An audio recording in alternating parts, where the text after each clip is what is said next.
औज़ुबिल्लाहिमिनश्शैतानिर्रजीम बिस्मिल्लाहिर्रहमानिर्रहीम। अस्सलाम वालेकुम व्यूअर्स, कैसे हैं आप सब। आज हम बनाने जा रहे हैं अचार गोश्त। अचारी गोश्त, इसको किसी भी नाम से आप पुकार सकते हैं। ये मैंने तो बनाया है बीफ में, आप लोग मटन चिकन किसी भी तरह से इसको बना सकते हैं। ठीक है, मैंने बनाया है बहुत ही डिलीशियस सा। आप लोग ज़रूर खा के बताइएगा और ट्राई ज़रूर कीजिएगा मेरी रेसिपी। और आप जो है इसको बीफ मटन में बना सकते हैं, लेकिन मैंने घर के मसालों से आज तैयार किया है। आपको बताती हूँ मैंने क्या क्या लिया है। मेथी दाना, कलौंजी, राई और ज़ीरा लिया है मैंने। और मैंने लिया है सौंफ और जो है साबुत धनिया को एक साथ पीसा है। इसके साथ मैंने गरम मसाला, कुटी मिर्च, हल्दी, लाल मिर्च, नमक, टाटरी, ठीक है, और गरम मसाला, ये सब मैंने डाला है। ये मैंने 2 चम्मच मैंने सौंफ ली थी और 2 चम्मच ही मैंने लिए साबुत ज़ीरा, और ये सारे मसाले मैंने एक एक चम्मच डाले। ठीक है, क्वांटिटी तो आप लोग अपने हिसाब से डाल सकते हैं कि कितना डालना है। और ये राई, कलौंजी और ज़ीरा ये मैंने दोनों हाफ हाफ चम्मच और ज़ीरा 1 चम्मच लिया है। मेथी दाना भी 1 चम्मच लिया है। ठीक है, मैंने अब इसको अच्छे से पहले मैं इसको सारे मसालों को मिक्स करूँगी ताकि ये एक जगह बिल्कुल यकजा हो जाए। ठीक है, इस तरह से आपने अच्छे से इसको मिक्स करना है। इसमें टाटरी, नमक, ज़ीरा, कलौंजी, ये सब चीज़ें जो अचार के सारे मसाले हैं वो मैंने ऐड किए हैं। अब मैं थोड़ा सा मसाला जो है मैं एक अलग कटोरी में निकाल रही हूँ ताकि इसको हमने अब जो है मिर्चें में जो हम भरेंगे अचारी मिर्चों में, वो हम इसमें यूज़ कर सकें। ठीक है, बाकी अब हम गोश्त लिया है मैंने तकरीबन 1.5 किलो बीफ का। ठीक है, आप कोई भी यूज़ कर सकते हैं। 2 चम्मच मैंने अदरक लहसुन का पेस्ट इसमें शामिल किया है। और अब मैंने इसमें शामिल कर दूंगी 1 पाव दही। ठीक है, 1 पाव दही मैंने इसमें शामिल किया है। अब इसको करेंगे सारे मसाले इसमें ऐड। ये देखें, सारा मसाला जो मैंने आपको बनाना सिखाया था वो उसको ऐड कर दूंगी। अब हाथ की मदद से या फोक की मदद से या फिर स्पून की या स्पैचुला की मदद से आप लोग किसी भी तरह से ये अच्छे से मिक्स कर सकते हैं। मैंने हाथ की मदद से किए हैं क्योंकि अच्छे से मसाले जो है मिक्स हो जाते हैं। अच्छे से आपने टोटल जो है मसालों के साथ दही, ये सब चीज़ें लहसुन अदरक के डाल के अच्छे से मिक्स करना है ताकि बिल्कुल अच्छे से मसाले जज़्ब हो जाएँ। ये मैरिनेट करने के लिए रख दें, तकरीबन 1 घंटा मैंने मैरिनेट किया था। और उसके बाद जब आप लोग बनाएंगे तो अच्छे से ये जो है जज़्ब हो जाएंगे मसाले, और इसको खाने में और बनाने में भी अच्छा जो है जायका उठता है। ठीक है, अच्छे से ये देखें मैंने बिल्कुल जो है मिक्स कर दिए हैं, साइडों से भी लेकर और सेंटर से, हर तरह से। ठीक है, ये देखें बिल्कुल।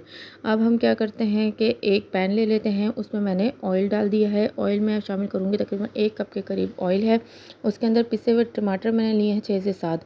ठीक है, आपने ज़्यादा लेने हैं क्योंकि ये टमाटर से ही ग्रेवी बनेगी, इसमें हम ऑनियन का इस्तेमाल नहीं करेंगे, प्याज नहीं डालेंगे, जिसकी वजह से टमाटर से ही ग्रेवी बननी है। तो आपने ज़्यादा लेना है। मैं बड़े साइज़ के लिए 6 से 7 अदद, तकरीबन 1 किलो जो है मैंने तकरीबन लिए थे टमाटर। ठीक है, अब इसके अंदर मैं जो मैरिनेट किया वो गोश्त है, जब टमाटर अच्छे से गल जाएँ, भुन जाएँ, तो मैंने इसमें गोश्त शामिल कर रही हूँ। ये टमाटर लेकिन आपने जो है ना मैंने डाले थे और उसके बाद फिर मैंने इसको पकाया था यहाँ तक कि इसका पानी खुश्क हो जाए। ठीक है, पानी जब मैं खुश्क हो गया टमाटर को देखें रोगन ऊपर आ गया, तो फिर मैंने ये बीफ का सारा जो है बैटर इसमें डाला है। ठीक है, अब इसको मैं अच्छे से मिक्स करूँगी ताकि ये जो है सारा अच्छे से यकजा हो जाए, मिक्स हो जाए, और फिर ये अच्छी सी हमारी जो है ग्रेवी तैयार हो जाएगी। अच्छे से आपने मसाला मिक्स करना है क्योंकि ये जितना अच्छे से मिक्स होगा उतने ही अच्छे से ये पकेगा। ये देखें मैं अच्छे से इसको मसाला मिक्स कर रही हूँ। आप लोग ज़रूर इस रेसिपी को ट्राई कीजिएगा और बताइएगा कि ये रेसिपी आप लोगों को कैसी लगी। फ़ीडबैक लाजमी दिया करें ताकि हम लोग आप लोगों के लिए ही इतनी मेहनत कर रहे होते हैं, खाना बना के रिकॉर्डिंग वगैरह कर रहे होते हैं, तो आप लोगों का फ़ीडबैक हमारे लिए बहुत ही जो है अहम होता है। ठीक है, अब देखें मैं इसके लिए पानी डाल रही हूँ, तकरीबन 1 कप जो है पानी डाला है मैंने, बड़ा जो कॉफ़ी मग था उस हिसाब से ना, ताकि गोश्त अच्छे से गल जाए। तकरीबन 1 से 1.5 घंटा लगेगा गोश्त को गल जाने में, बिल्कुल टेंडर हो जाए तब आपने जो है वो ऑफ़ करना है चूल्हा, वैसे नहीं। ठीक है, अब मैं इसको कवर कर रही हूँ, ये मैंने कवर कर दिया। ठीक है, अब गोश्त गल जाने तक मैं इसको कवर करूँगी। अब हम यहाँ पर हम अचारी मिर्चें तैयार कर लेते हैं। लीमू का 2-3 लीमू मैंने लिए थे और जो मसाला बचा हुआ है वो मैंने इसमें ऐड कर दिया। अच्छे से जो है लीमू में ये सारे मसाले मैं ऐड कर रही हूँ। ठीक है, अब हम इसको जो है मिर्चों में फ़िल करेंगे पहले, लेकिन आपने अच्छे से इसमें लीमू में मिक्स करना है ताकि मसाले जो है अच्छे से जो है इसमें वो जाए, रस बस जाए। ठीक है, एक मिर्ची ले लेंगे हम और उसको जो है इस तरह से सेंटर में से कट कर लेंगे। ठीक है, सेंटर में कट करके आपकी मर्ज़ी आप बीज निकालें या नहीं, और मैंने कुछ के बीज निकाले थे और कुछ के बीज नहीं निकाले थे। ठीक है, सेंटर से इस तरह से कट करना है, लेकिन अंदर की नीचे तक की कट नहीं लगाना है ताकि मसाला ना गिर जाए। ठीक है, मैं इस तरह से मसाला भर के ये मिर्चों में रख लूँगी और एंड में जो है इसके ऊपर सर्विंग के टाइम मैं इसके अंदर लगाऊंगी। ठीक है, ये देखें इस तरह से सारी मिर्चें आपने करनी है। ये हमारे ग्रेवी जो टमाटर की थी, ये देखें इस तरह से तैयार हो गई थी और मैंने इसमें गोश्त भी डाल दिया था। ये मैं अब दिखा रही हूँ आपको कि किस तरह से ये करना है। अभी हमारी बिल्कुल रेडी हो गया है, गल गया है अचार गोश्त, बीफ, ये सारा। ठीक है, अब ये देखिए मैं अच्छे से इसको तेज़ आंच करके इसका पानी खुश कर रही हूँ और मसाला भून रही हूँ। ये देखें मसाला अच्छे से भुनने पर आ गया है। मसाले को अच्छे से आपने भूनना है यहाँ तक कि इसका तेल जो है अलग हो जाए और पानी बिल्कुल ड्राई हो जाए। जितना अच्छे से आप लोग भूनेंगे उतना ही इसका ग्रेवी का जायका जो है बहुत उठेगा, बहुत लजीज बनेगा। और देखिए शक्ल से ही इतना अच्छा लग रहा है, खाने में उससे भी ज़्यादा अच्छा है इंशाल्लाह।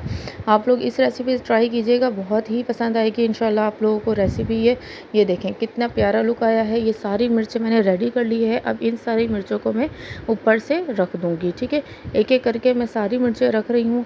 ये देखें अचार गोश्त में और अचारी मिर्चों में जब आप लोग तंदूर की रोटी नान के साथ या घर की रोटी के साथ भी इसको सर्व करेंगे तो आप लोगों की वाह वाह हो जाएगी। बहुत ही डिलीशियस जो है ये बनती है और खाने वाले जो है 2 से 3 रोटियां तो आराम से खा लेंगे। अभी देखें कवर कर रही हूँ ताकि ये जो है अच्छे से गल जाए। अब ये देखें इसका लुक टोटल ये है। बिल्कुल हमारा अचार गोश्त रेडी है। मैंने चूल्हा बंद कर दिया है। अब मैं हरा धनिया के साथ इसको गार्निश कर रही हूँ। काइंडली आप लोग जो है मेरे चैनल को लाजमी सब्सक्राइब करें, जो नए देखने वाले हैं, और जिन्होंने सब्सक्राइब किया है वो लाजमी रेसिपी फॉलो करके फीडबैक दीजिएगा।